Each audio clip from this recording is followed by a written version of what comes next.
अस्सलाम वालेकुम dear aspirants, उम्मीद करता हूं तमाम लोग खैरियत से होंगे। तो पीएमएस की लास्ट डेट जो है वो एंड हो चुकी है, जो कि 5 जनवरी थी। और एप्लीकेंट्स टोटल आपके बने हैं जी कितने कितने लोग अप्लाई कर चुके हैं जी? 37,582 तकरीबन, अगर मैं डिजिट भूल नहीं रहा तो इतने लोग अप्लाई कर चुके हैं। तो अब इतने ज्यादा लोगों ने अप्लाई कर दिया, तो क्या आप लोगों को हिम्मत हार जानी चाहिए? नहीं जी। तो मैं तो आपको आज मोटिवेशन देने के लिए आया हूं। ये वीडियो आपकी किस लिए बना रहा हूं मैं? मोटिवेशन के लिए, और कुछ आपके सवालों के जवाब, वही सवाल जो पहले आपने किए और किसी ना किसी तरह मैंने जवाब दिए, तो दोबारा से उन्हीं के जवाब आज आपको दूंगा। अच्छा जी, मोटिवेशन कैसे जी आप लोगों को देने लगा हूं मैं? मोटिवेशन आपको अपनी जाती जिंदगी से भी, और जिसमें पीएमएस का अमल दखल है उससे भी आपको देने लगा हूं। आप लोग जितने एस्पायरेंट्स हैं, तो मोस्टली लोगों ने जो ये 37,000 है, मुझे लगता है इसमें से कोई 582 शायद ऊपर वालों ने अप्लाई ना किया, और बाकी 37,000 जो है ना, वो असिस्टेंट के पेपर में भी अप्लाई हुए होंगे। ठीक है जी, असिस्टेंट SNGAD। ठीक है, तो ये जो असिस्टेंट होता है ये भी प्रमोट होकर पीएमएस कैडर में आ जाता है ना। तो जब असिस्टेंट की सीट्स आई, स्टार्ट में तो 108 सीट्स थी ना, तो बाद में वो डिक्रीज होकर 99 हो गई थी। तो एकेडमीज वालों ने बड़ा जो है ना इसको एडवर्टाइज किया और बताया, लोगों को शऊर दिया कि इसकी ये जो है, मतलब जो भी पे और ईच एंड एवरीथिंग बताया। तो इसी तरह जो है, अब पीएमएस की जो सीट्स आई तो वो तो इससे भी ज्यादा आ गई, यानी कि 119 सीटें आ गई जी पीएमएस की। तो क्या एकेडमीज वालों ने फिर से इस काम को कैटालाइज नहीं करना था? उन्होंने तो लोगों को फिर से शऊर दिया है कि आप 16 पे नहीं हो सके तो आप कहां पे 17 पे अप्लाई करें, यहां पे आए। तो उसमें से फिर उन 1,11,000 लोगों में से जिन्होंने असिस्टेंट के लिए अप्लाई किया, तो उसमें से ये 37,000 ने दोबारा यहाँ पे अप्लाई कर दिया, इस उम्मीद में कि उनका पीएमएस हो जाएगा। और इंशाल्लाह जो भी नेक नियति के साथ जो है वो चल रहा है, तो नेक नियति के साथ आपने जो है बाकी चीजों को भी देखना है, सिर्फ नेक नियति काफी नहीं है, तो पीएमएस आपका हो जाएगा। अच्छा जी, अब मोटिवेशन कहाँ है जी? आप कहेंगे कि सर तो बड़ी लंबी खींच जाते हैं वीडियो को, तो मैं पहले भी बताया था कि भाई ये पैसे नहीं मिलते मुझे यूट्यूब पे इसके ना, मोनेटाइज नहीं है, तो सुन लिया करो थोड़ी लंबी बातें। असिस्टेंट पे 1,11,000 लोगों ने अप्लाई किया।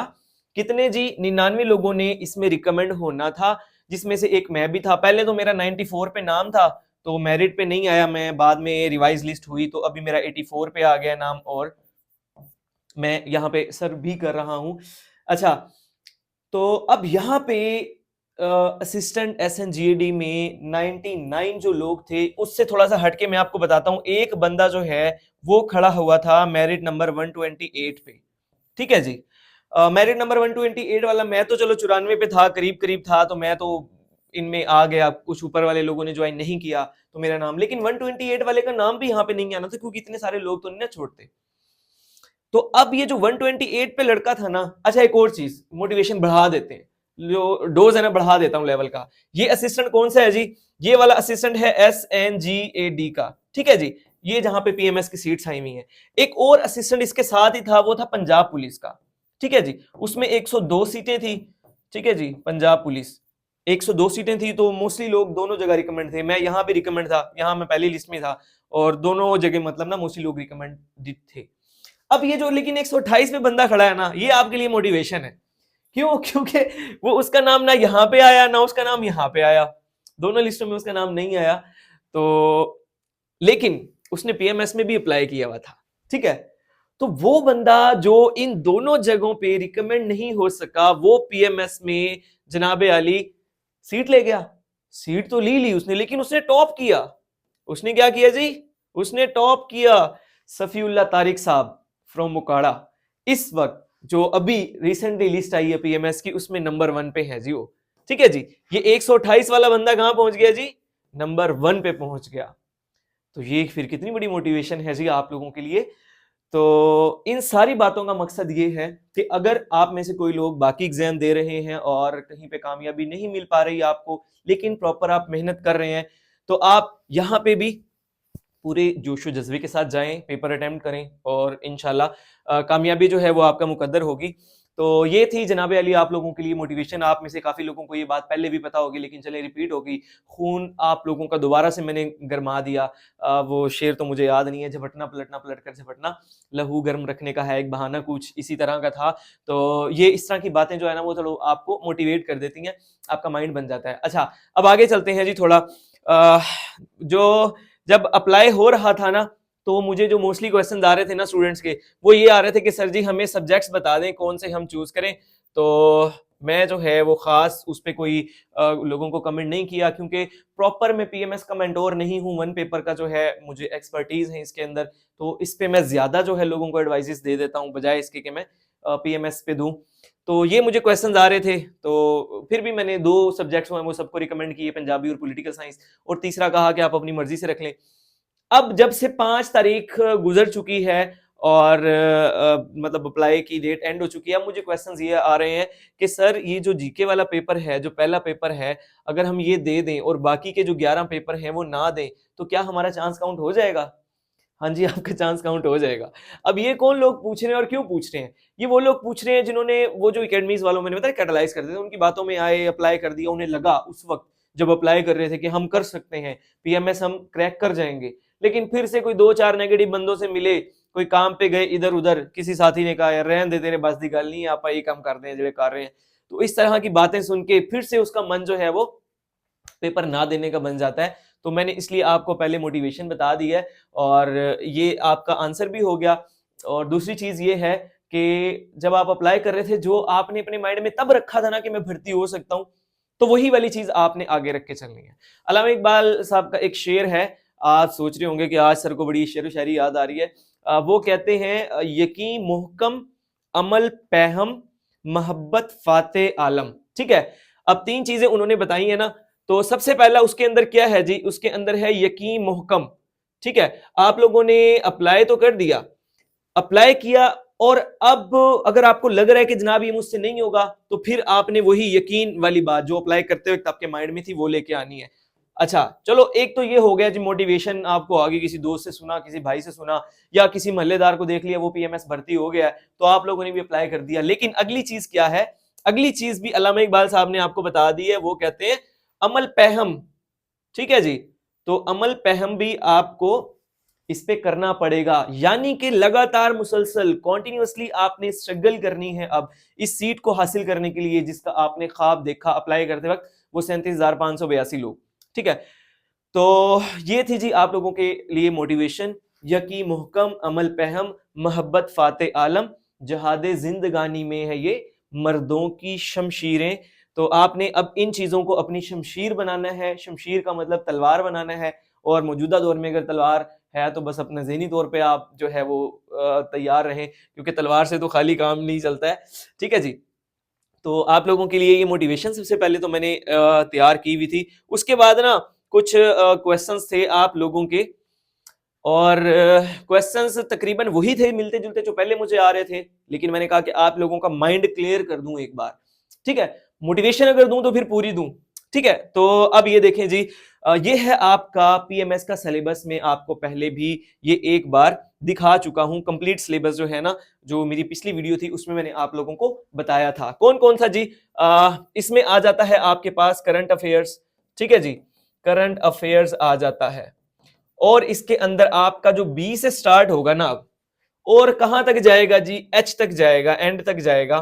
बी से स्टार्ट होके एच तक, टोटल है ही ए से एच तक। ठीक है जी, टोटल 8 है, ए से लेके एच तक आपके बने 8 जो टॉपिक्स हैं या सब्जेक्ट्स, दोनों में से कोई चीज भी इसको आप बना लो। एक तो मैंने चलो अलग कर दिया करंट अफेयर्स का। बाकी जी बी पे आपका क्या है जी? बी पे आपका फिजिकल साइंसेज है, सी पे आपका बायोलॉजिकल साइंसेज है, सी के बाद डी पे आपका एनवायरमेंटल साइंसेज है, ई पे आपका फूड साइंसेज है, एफ पे आपका कौन सा है फूड के बाद? एक और है, अभी ज़हन में नहीं आ रहा। ठीक है, और फिर आपका आ जाता है मैथमेटिक्स आ जाता है, और लास्ट पे जो है ना उसको उसने नाम दिया है जनरल का। ठीक है जी, उसको उसने नाम दिया है जनरल का। कंप्यूटर साइंस भी आपका है। अच्छा देखें एक बार यहाँ पे देख लें इसको, आपका माइंड जो है थोड़ा सा क्लियर हो जाए। करंट अफेयर्स आ गया, physical sciences, biological sciences, environmental, food sciences, computer science भूल रहा था मुझे उस वक्त, मैथ, और ये जनरल। ये 8 चीजें हैं जी जो आपके सिलेबस में है। तो अब मैंने इसको सिर्फ दो पार्ट्स में क्यों लिखा है, एक को मैंने कह दिया करंट अफेयर और इस दूसरे को मैं नाम दे रहा हूं ईडीएस। ठीक है जी, ईडीएस। अगर मैं कहूं कि आपका पूरे का पूरा इस सिर्फ करंट अफेयर्स को छोड़ के बाकी जितने 7 पॉइंट्स हैं पूरे का पूरा जो है वो ईडीएस पे बेस कर रहा है। चलो ईडीएस में कोई अगर बंदा कहता है कि सर मैथ क्यों आपने ऐड किया है, मैथ निकाल देता हूं मैं, ठीक है। कंप्यूटर को तो कई लोग करते हैं इसके अंदर ऐड, लेकिन आपके कहने पे चलो वो भी थोड़ा सा मैं इसको साइड पे कर देता हूं। तो बाकी फिर भी आप देखें कि कहां पे आपका सिलेबस किस चीज के गिर्द घूम रहा है जी, एवरीडे साइंस के गिर्द घूम रहा है। लेकिन इससे आगे भी वीडियो सुननी है, यहीं से नहीं भाग जाना कि ईडीएस सर ने बताया था, क्योंकि अभी मैं इस चीज की नफी भी करने वाला हूं थोड़ा सा आगे चल के ना।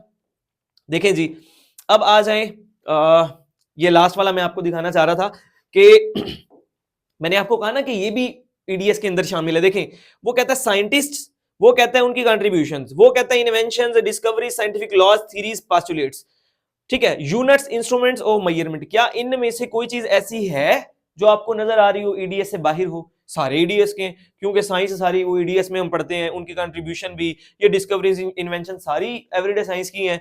फिर उसके बाद ये इंस्ट्रूमेंट्स, मेजरमेंट, फिजिक्स की मतलब वो जो क्वांटिटीज हैं, तो ये सारी चीजें इस तरह आपकी क्या हुई जी, एवरीडे साइंस से मिलती जुलती हुई या फिर एवरीडे साइंस ही हुई।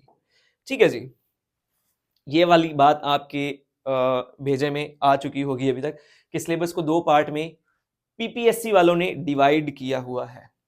अब जी आपके अगले जो सवालात है ना, वो सवालात, एक सवाल मुझे पता नहीं क्यों सबसे ज्यादा आ रहा है, वो ये आ रहा है कि सर क्या बल्कि क्या नहीं कहते, कहते हैं कि सर पीएमएस का सिलेबस तो चेंज हो गया है, तो वो उसके हिसाब से हमें बताएं अब कैसे तैयारी करनी है। ठीक है, तो न्यू सिलेबस फिर पूछते हैं कि क्या है।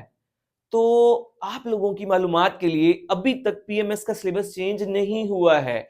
जो लास्ट से मुराद है कि जब से ये चल रहा है ना सिलेबस, 2016 में मेरा ख्याल ये चेंज हुआ था, तो तब से लेके अब तक यही वाला सिलेबस चलता आ रहा है। ये जो मैंने आपको दिखाया है, ये मैंने अलग इसलिए कर लिया कि स्टूडेंट्स को वो जो है ना, वो बाकी भी सब्जेक्ट साथ चले जाते थे ना कंपलसरी वाले, तो मैं फिर ये भेज देता हूँ स्टूडेंट्स को। तो ये सिर्फ 2 पेजेस मैंने अपने जो है ना वो अलग से वो बना लिए हैं। आप लोगों को क्यों लगता है कि ये चेंज हो गया? भाई ये चेंज नहीं हुआ, इसका एक पॉइंट भी बीच में से कहीं चेंज नहीं हुआ। वो वही जो 2016 में था सिलेबस, मतलब जो पिछले 2 पेपर मैंने आपको एनालिसिस करके बताए अपनी पिछली वीडियो में, आप लोगों ने देखे, तो वही वाले 2 पेपर इसी से बने हुए हैं, यहीं से बने हुए हैं। ठीक है जी, तो एक चीज आपको क्लियर हो गई है कि सिलेबस नया नहीं है। अब थोड़ी सी और आसानियां पैदा करता हूं जी आपके लिए मैं, खास तौर पे आसानियां उनके लिए पैदा हो जाएंगी जो पहले से 1 पेपर की तैयारी कर रहे हैं और इस चीज से परेशान हो गए हैं। क्योंकि देखें, अब मैंने आपको बताया ना कि एकेडमीज क्या करती हैं, शऊर देती हैं। अब वो शऊर आपको जो है ना वो कुछ गले भी पड़ जाता है। शऊर इस तरह गले पड़ रहा है आपके कि पहले आपको किसी ने नहीं बताया होगा कि जनाब ये वाला सिलेबस है, आपने कहीं से नहीं देखा होगा, लेकिन अब जो आप देख रहे हैं कि हर बंदा ये सिलेबस शेयर कर रहा है, तो फिर इसलिए शायद आप घबरा रहे हैं। तो अब आपके आसानी ये पैदा करने लगा हूं जी मैं आपके लिए। पेपर तो बल्कि मैंने इसमें किए ही नहीं, चलो ये नहीं किए, मैं वैसे आपको बता देता हूं, वो पिछली बार किए थे 2024 और 2022। ठीक है, मैंने 2 पेपर आपको बताए थे ना, 2024 और 2022 का। अब ये जो 2022 वाला था ना, इसके अंदर तो अगर ईडीएस हम सारी साइंसेस को मिला दें, वो तकरीबन बन रहे थे 35 सवाल। ठीक है जी, 2022 में कितने बन रहे थे? 100 में से 35 सवाल तकरीबन ये बन रहे थे। और 2024 की अगर बात करें तो इसमें हद मार के कोई 14 से 15 के 18, 14 से 18 लगा लो। तो इतने सवाल जो हैं वो मैंने आपको अलग करके डिस्टिंग्विश करके दिखाए थे कि ये जनाबे अली ईडीएस के हैं। ठीक है, दोनों ईडीएस के हैं, और बाकी मैंने सारे आपको अलग कर दिए थे। तो अब जनाबे वाला आप मुझे एक बात बताएं, अगर पिछली बार भी यही वाला सिलेबस था जो अभी मैंने आपको दिखाया और अभी भी यही वाला सिलेबस होना है, तो फिर क्यों उसने 14 से 18 नंबर की सिर्फ 80 नहीं 7 पोर्शन में से, 7 नहीं चलो 5 लगा लो, 5 पोर्शन में से क्यों उसने 14 से 18 नंबर का पेपर दिया? उसको तो चाहिए था यहां पे कम से कम 74 से 78 नंबर का पेपर देता। ठीक है ना? तो ये जनाबे अली आप लोगों को इसलिए मैंने बताया है कि बहुत सारे लोग इसलिए भी परेशान हो गए हैं, उनका साइंसेस का बैकग्राउंड नहीं है, उनका आर्ट्स का बैकग्राउंड है, साइंस की चीजें उनको नहीं सही तरीके से याद होती। खास तौर पे मैथमेटिक्स के हवाले से मैंने जब पिछली वीडियो में बताया ना कि ये 2024 में भी 3 सवाल थे और 2022 में भी 3 सवाल थे मैथ के, तो फिर स्टूडेंट्स ने वही वाली जो है ना, वो जो स्केप मांगते हैं ना कि सर क्या हम ये अगर ना करें तो मैथ हो जाएगी? हाँ जी हो जाएगी। हो सकता है कि 3 सवाल ऐसे आ जाएं जो तीनों रेशो प्रोपोर्शन या परसेंटेज के हों, वो तो इतने इजी होते हैं, वैसे आप कर लेते हो ना। बाज़ औक़ात वो मेहरबान भी तो हो जाता है ना, किसी एक सब्जेक्ट को लेके बहुत इजी क्वेश्चंस दे देता है। वो एक जिसमें मैंने एफपीएससी में टॉप किया था, वो इसलिए मैंने वो लिखा होता है टॉपर ना, मैंने पीपीएससी एफपीएससी दोनों में किया हुआ है। तो वो उस पेपर में वो हुआ ये कि उसने ना 25 सवाल दिए मैथमेटिक्स के, और 25 में से मुझे 24 आते थे, तो एक पता नहीं मेरा कैसे गलत हो गया। तो इस तरह जो है ना, पेपर या तो आसान था या मुझे लगा क्योंकि मैं पढ़ाता हूं, तो वो 24 मैंने उसमें ठीक कर दिए। तो बाज़ औक़ात ऐसा होता है कि पेपर इजी आ जाता है किसी एक सब्जेक्ट को लेकर। तो अब कहानी ये है जी कि ये आपकी मैथ है, ये भी आपकी मैथ है, सेम सिलेबस में ये कुछ वो पीछे देता रहा है आपको।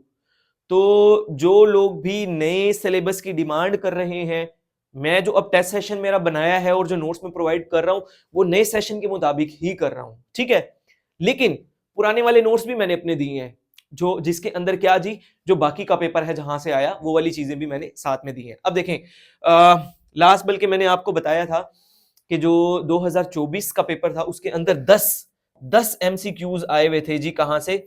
10 एमसीक्यूज आए हुए थे बुक्स के रिलेटेड, ठीक है जी, बुक्स के रिलेटेड आए हुए थे। फिर इसी तरह मैंने आपको बताया इसी सेम सिलेबस के ऊपर, अब पीपीएससी को पता ये कि उसने कौन से टॉपिक के अंदर उर्दू को शामिल किया है, ठीक है। वो कोई पर्सनैलिटी का एक वर्ड लिखा हुआ है, शायद उसके अंदर ये प्रोमिनेंट पर्सनैलिटी जैसे लिखा हुआ है, ठीक है, शायद उसके अंदर उसने इंक्लूड कर दिया हो। जहां भी किया, बहरहाल उसने वो पूछा हुआ था कौन सा सहरे सुखन आरास्ता है, महरे दो नीम पूछा हुआ था, नदीम अहमद कासमी का पूछा हुआ था, ठीक है। तो उर्दू के इस तरह के क्वेश्चंस उसने 5 पूछे हुए थे। तो आप अगर कोई अपने जिसने पहले उर्दू की हुई है उसको रिवाइज करना चाहे तो वो भी कर ले, चूंकि उसने यहां पे नहीं बताया, उसके बाद भी वो आपको ये चीजें करने का कह रहा है, तो आपने मेंटली प्रिपेयर रहना है। इन सारी बातों का मैंने बातें वो क्या कर दी हैं जी, बिखेर दी हैं ना, तो इनको अब वो भी कर लेते हैं ना, खुलासा भी कर लेते हैं इनका। तो जनाब अली, इन सारी बातों का खुलासा क्या है जी, बाकी पेपरों का भी थोड़ा सा सुन ले। जीके के भी क्वेश्चंस थे अच्छे खासे, मैं इन 10 नंबरों की जो बुक्स हैं इसको भी जीके में शामिल करूंगा, और इसके अलावा जो है ना आपका वो जो ज्योग्राफी है, ठीक है, और ज्योग्राफी जीके के कुछ काफी सारे क्वेश्चंस होते हैं जो मिलते जुलते होते हैं, लेकिन जो उसने टॉपिक्स दिए हुए हैं ना, अगर आप क्वेश्चंस देखें तो उसमें से कोई इक्का दुक्का ही उनसे मैच कर रहे हैं, बाकी मैच नहीं करते, ठीक है। बल्कि एक चीज मुझसे ना मिस्टेक हो गई है, वो बताते हुए मुझे ये वाला मुझे बताते हुए मिस्टेक हो गई है। ये जो है ना 35 क्वेश्चन थे आपके उसके करंट अफेयर्स के, ठीक है जी, करंट अफेयर्स के थे, और बाकी जो है ना ईडीएस के मेरे ख्याल 18 क्वेश्चन थे, ईडीएस के 18 ही थे। फिर से मैंने आपको बताया ना कि पेपर मैंने इसमें किए नहीं है, इसलिए अभी मेरे ज़हन में प्रॉपर नहीं है कि कितना कितना था, लेकिन अभी मुझे एकदम से याद आ गया करंट अफेयर का नाम लेके ना, वो 35 सवाल इसके थे करंट अफेयर्स के, ठीक है। तो अब वो पोर्शन जो कि एक दिया हुआ है उसने ए, बाकी 7 में से वो नहीं देता इतना पेपर जितना वो सिर्फ खाली एक में से दे देता है, तो आप उसे रोक नहीं सकते, आप उसे ये नहीं कह सकते कि यहां से क्यों नहीं दिया। बाकी हाँ, एक और क्वेश्चन आ रहा था मुझे जी, क्वेश्चन आ गया जी ज़हन में, वो मैंने लिखे नहीं हुए, वरना ये सारे लिख के अगर मैं करता तो शायद आसान रहता। पाकिस्तान अफेयर्स का जी आ रहा था क्वेश्चन कि सर पाकिस्तान अफेयर्स तो मेंशन ही नहीं है। भाई अगर मेंशन नहीं है तो उसने क्यों क्यों वहां पे 7-8 नंबर के क्वेश्चन पिछली बारी में पूछे हुए हैं। मेंशन बेशक नहीं है, लेकिन ये वाले जो पॉइंट्स है ना, आप इन्हीं में से कंसीडर करें कि पाकिस्तान अफेयर्स है। मैंने लास्ट भी आपको बताया था, वो कहता है candidates are expected to possess updated knowledge of current events, issues and developments along with the necessary historical perspective. ये देखो जी, ये वाला जो है ना, ये वाला हिस्टोरिकल पर्सपेक्टिव वाला, टू अंडरस्टैंड दीज इवेंट्स, ये आपको 2 अल्फाज ले डूबेंगे। मतलब आप पीपीएससी को ये कह नहीं सकते आपने ये क्वेश्चन क्यों दिए, वो आपको कहेगा देखो हमने तो लिखा हुआ था हिस्टोरिकल पर्सपेक्टिव के हवाले से, तो आपने क्यों नहीं इसको तैयार किया। तो अब वो पूछता है जी हिस्ट्री के क्वेश्चंस, हालांकि वो जो मोहम्मद बिन कासिम से लेके आगे वाली जो हिस्ट्री है पाकिस्तान बनने से पहले वाली, बज़ाहिर यहाँ पे हमें नजर नहीं आ रही, लेकिन उसने उससे क्वेश्चन किए हैं, तो इसका मतलब आपने भी उसको तैयार करना है। बार बार मैं कह रहा हूँ, बाकी इन सारी बातों का सेम ही मतलब बन रहा है। तो अब थोड़ा सा आगे चल लेते हैं जी, क्योंकि टाइम काफी हो गया होगा वीडियो को, आगे चलते हैं जी। ये है, हाँ, अब जो है ना, ये पीएमएस का हम कर रहे हैं सेशन स्टार्ट, ठीक है। अब इसके अंदर क्या है, इसके अंदर मैंने ये किया है कि आप कहेंगे कि सर ने हमारा माइंड सारा पहले उधर का बना दिया है, लेकिन सर फिर ये चीजें ले आया है। देखें, ये H था आपका जो जनरल साइंसेज वाला, और ये जो आपका B था ये आपका C था, इसी तरह ये D था, उसके बाद ये E था, ये H था, और ये आपका था G, ठीक है, ABCD F था, सॉरी ABC भूल गई है यार, देखो कितना कंफ्यूज कर दिया आप लोगों ने मुझे। बहरहाल ये आपके पॉइंट्स थे। तो मैंने क्या किया है, अब इसका जो टेस्ट सेशन यहां से हम बना रहे हैं, तो उसी हवाले से हम कर रहे हैं general, physical science, biological, environmental, और ये पूरे यहां तक आपके बन जाएंगे 8। ठीक है, करंट अफेयर्स को मैंने एंड पे क्यों रखा है जी? इसको मैंने एंड पे इसलिए रखा है कि सबसे पहले जनरल में दूंगा जो कि इजी चीजें हैं, ठीक है जी, जो कि इजी चीजें हैं, और इसमें से मैं कोशिश यही करूंगा कि जो पिछले जिस तर्ज के क्वेश्चंस आ चुके हैं ना, तो उसी तर्ज के, उससे मिलते जुलते इस जनरल वाले के अंदर जो है ना मैं आपको क्वेश्चंस दूं 100 मार्क्स के, तो ताकि जो है ना अगर उसका वही वाला माइंड है पेपर सेटर का, तो लेकिन हमने इसको भी जेन में रखना है जो उसने वो 3 हेडिंग वहां दी है ना। ये सारी चीजें मैं आपको क्यों बता रहा हूं, ये सारी चीजें इसलिए बता रहा हूं कि अगर पीपीएससी क्योंकि अक्सर सरप्राइज देता है, एसडीयू के पेपर में आपको कितना बड़ा सरप्राइज दिया पीपीएससी ने, पीपीएससी आपको अक्सर सरप्राइज देता है, अगर वो सरप्राइज भी दे दे आपको तो आप उसके लिए मेंटली प्रिपेयर हो, ठीक है। तो ये आपका जनरल वाला हो जाएगा। फिर ये जो फिजिकल साइंसेज है ना, तो इसमें जो समझ लें कि आपकी ज्योग्राफी है ना, आपकी जो ज्योग्राफी मैंने आपको बताया कि उसके अलग से क्वेश्चंस आ रहे हैं, अलग से मतलब क्वेश्चंस आए, जितने भी 14 के 18 क्वेश्चंस थे। तो इसको जो है ना टॉपिक वाइज मैंने कोशिश की है बनाने की। टॉपिक वाइज किस तरह, जो इसके 6 पॉइंट्स उसने दिए हैं ना, तो उसके 6 पॉइंट्स पे ही मैंने नोट्स बनाए हैं। लेकिन नोट्स कैसे, आप लोगों को मेंटली सेटिस्फाई करने के लिए मैंने पास पेपर के जितने भी एमसीक्यूज थे, जो कि उन 6 में कहीं भी एडजस्ट होते थे, मैंने सारा उनको तरतीब दिया, और प्लस वो टॉपिक्स जो वहां पे नहीं थे, वो वहां मिसिंग थे। फॉर एग्जाम्पल वहां पे वाटर साइकिल वाला टॉपिक जो है वो मिसिंग था, और इसके अलावा जो है एयर पोल्यूशन और पोल्यूशन को लेके जो है वो टॉपिक मिसिंग था। तो पोल्यूशन के अंडर जो भी आते थे वो सारे मैंने इसके अंदर, मतलब क्या जी, मतलब ये कि एक तो आपके पास पेपर्स, ठीक है जी, यहां पे आ जाओ जी, एक आपके पास पेपर्स और उनके जो सब्जेक्ट्स हैं पास पेपर के, जैसे मुझे लगा क्या, मैंने देखा कि फिजिकल साइंस वाले, ज्योग्राफी वाले इकट्ठे हैं, मैच कर रहे हैं, मैं उसके अंदर ले आया। उसके पास पेपर से मैंने जितने भी क्वेश्चंस आए हुए हैं आज तक के 2025 तक के, वो मैंने निकाले सारे, उनको टॉपिक वाइज मैंने किया, ठीक है जी, क्या किया जी, मैंने टॉपिक वाइज उनको कन्वर्ट किया, और प्लस मैंने क्या जी, एडिशन की उस चीज की जो के पास पेपर में नहीं है।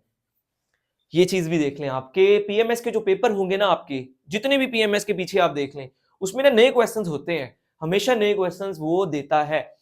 उसकी रीजन ये है कि मैंने आपको बताया था पहले कि 16 और 17 खास तौर पे जो पेपर होता है ना, उसमें वो कोशिश करता है कि नए क्वेश्चंस आपको लाजमी दे, ठीक है।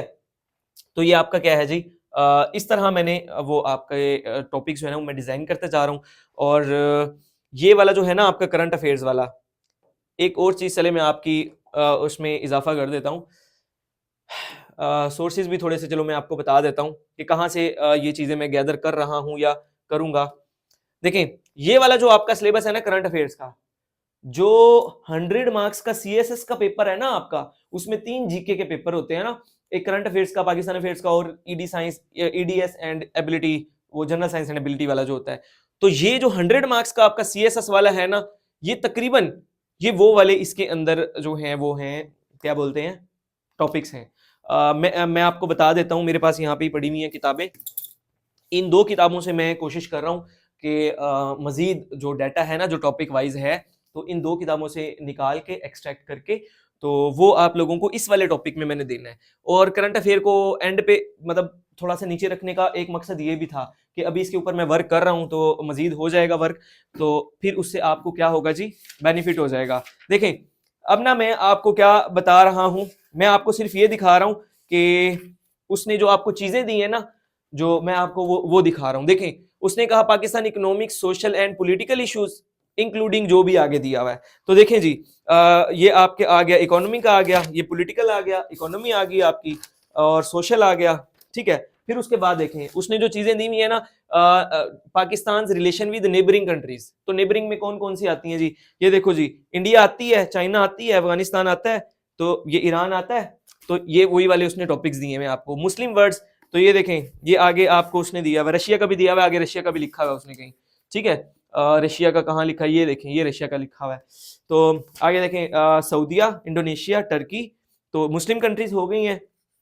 तो इस तरह ये सारी बातें करने का मकसद क्या है मेरा, कि उसने ये आपको 100 मार्क्स का जो आपका करंट अफेयर्स वाला पर्चा था ना, तो वो उसने यहाँ पे लिखा हुआ है।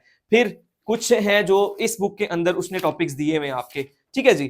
तो इसमें जैसे आपका वो है ना जो न्यूक्लियर वाला हो गया, और पाकिस्तान के हवाले से जो लेके है ना ये ताल्लुकात वगैरह, तो ये इसके अंदर दी हुई है चीजें, ठीक है। तो यहां से मैं ये करंट अफेयर्स वाले एक्सट्रैक्ट कर रहा हूं, और इसके अलावा डिफरेंट सोर्सेज से मैंने जो बाकी हैं वो तो मैंने आपको बता दिया ना, पास पेपर प्लस एक्स्ट्रा वाले, तो वो भी मैंने आपको बता दिया।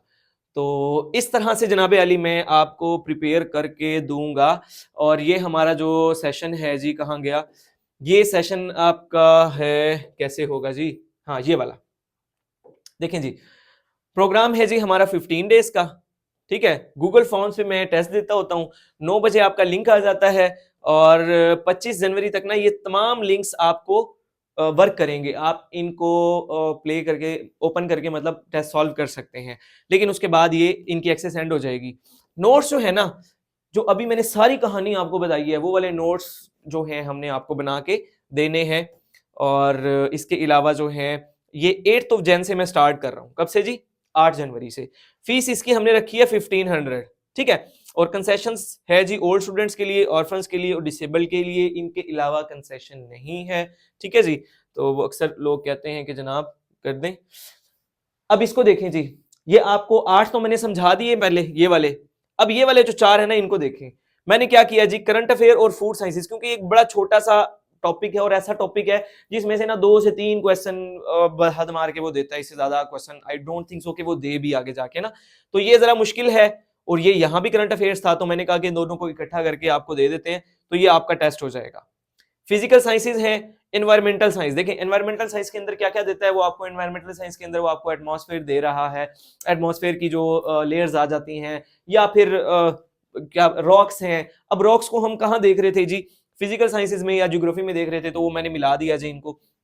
बायोलॉजिकल साइंसेज और जनरल वाला कौन सा है, वही वाली जो इन्वेंशन है, डिस्कवरीज हैं, थीरीज हैं, पास्टुलेट्स हैं, वो सारी चीजें इसके अंदर आ जाएंगी। कंप्यूटर और मैथ को मैंने अलग कर दिया। मैथ के ना वैसे मैं क्वेश्चंस देता नहीं हूँ, मैथ का मैं अलग से, मेरी आदत है कि टेस्ट नहीं बनाता, क्योंकि इसको लेक्चर्स आपको जो है ना वो मिलने चाहिए प्रॉपर, तो उसके बाद आप बैठ के किसी एक जगह उसका टेस्ट सॉल्व कर सकते हैं। तो वो इस तरह की अजीब सी जो है ना एक सिचुएशन आ जाती है, मतलब क्वेश्चन देखते या फौरी इसका आंसर नहीं कर सकते। इन शॉर्ट ये इस वजह से मैं इसका देता हूँ, लेकिन इस बार मैंने ये भी रखा है, ठीक है। तो ये हो गया सारा। अब ये जो 3 ग्रैंड आपके हैं ना, ग्रैंड टेस्ट हैं जो कि 300 मार्क्स के होंगे, फिर सारी चीजों को हम क्या करेंगे जी, मिलाएंगे और ये आपका लेंगे। इसमें 2 छुट्टी आपको मिल जाएंगी, यहाँ पे 11 की, यानी कि 11 को भी संडे है, और यहाँ पे एक आपको छुट्टी मिल जाएगी 18 की, 18 को भी संडे है। और बाकी जो है ना 24 तक आपके लगातार क्या है जी, टेस्ट होंगे, और इंशाल्लाह आपकी तैयारी बड़ी बेहतरीन हो जाएगी। वो स्टूडेंट्स जिनको लगता है कि हमारा क्वालिफाई नहीं होगा जीके, तो ये हमारी क्लासेस 15 डेज की वो अगर ज्वाइन कर लेते हैं, तो मैं बिल्कुल श्योर होकर कहता हूँ, तो इंशाल्लाह ये भी है वो यकीन, मोहकम, अमल, पहम दोनों काम आपने करने हैं। मुसलसल लगातार मेहनत भी करनी है। ऐसा ना हो कि आप सिर्फ ज्वाइन करें और पढ़ें कुछ ना, आप कहें कि सर ने तो कहा था सिर्फ ज्वाइन कर लो आपका क्वालिफाई हो जाएगा, उस तरह नहीं होगा जी, पढ़ना भी पड़ेगा आपको इसके लिए। तो ये जनाब हम आपके लिए मेहनत की है, आपके लिए, और जितनी भी आपकी जो है ना ख्यालात थे जो आपको लेके के आई कांट, जो कांट वाले जितने भी ख्याल थे ना आपके, तो वो सारे हमने आपके क्लियर कर दिए हैं। तो बाकी जो है अल्लामा इकबाल का एक और शेर मुझे याद आ रहा है, वो कैसे था, तुशब आफरीदी चराग आफरीदम, सफाल आफरीदी अयाग आफरीदम। तो किसी को समझ नहीं आया तो तशरीह भी कर देते हैं। तो इकबाल साहब कहते हैं अल्लाह ताला को कि अल्लाह ताला ने शब बनाई, रात बनाई, तो हमने दिया बना लिया। अल्लाह ताला ने मट्टी पैदा की, हमने उसे प्याला बना लिया। तो आप लोग भी इसी तरह करें कि क्या खुद से मेहनत करें, और अपनी जो है ना इस मुआशरे में भी और घर में भी और हर जगह इज्जत बनाने के लिए जो है ना खुद से आपको एफर्ट करनी पड़ेगी। थोड़ा सा पेन लेना पड़ेगा आपको। अगर आप लोगों के पास टाइम कम है तो मैं अक्सर स्टूडेंट्स को ये कहा करता हूँ कि अपनी नींद कम कर दो, लेकिन इसके लिए आप तैयारी करो। इतना ज़्यादा मुश्किल काम नहीं है, ये जो इंसान है सारे वही करते हैं। पहले भी सारे जितने पीएमएस और सीएसएस ऑफिसर्स हैं वो इंसान हैं, तो आगे भी जितने भी भर्ती होंगे सारे इंसान होंगे। अगर आप अपने आप को इंसान समझते हैं तो आप लोगों को तैयारी करनी चाहिए। इंशाल्लाह अल्लाह पाक आपको कामयाबी देगा जी। आज के लिए इतना ही, बहुत बहुत शुक्रिया। और हाँ, एक और चीज़, जो पास पेपर्स हैं और जो इसका सिलेबस है अलग से, वो आप लोग वैसे मैसेज करने लग जाते हो कि सर ये हमें भेज दें, तो वो अभी तो एडमिन चलाता है नंबर, तो बड़ा मुश्किल हो जाता है उसके लिए भी भेजना। तो लिंक मैं दे रहा हूँ आपको इसी की डिस्क्रिप्शन में, अपने व्हाट्सएप चैनल का, उसे आप क्लिक करें। जिसने ज्वाइन करना है करें, नहीं करना तो वहां से चुप करके वो डाउनलोड कर लें, और बस आपका काम हो जाएगा। तो आज के लिए इतना ही जी, बहुत बहुत शुक्रिया। अल्लाह हाफिज।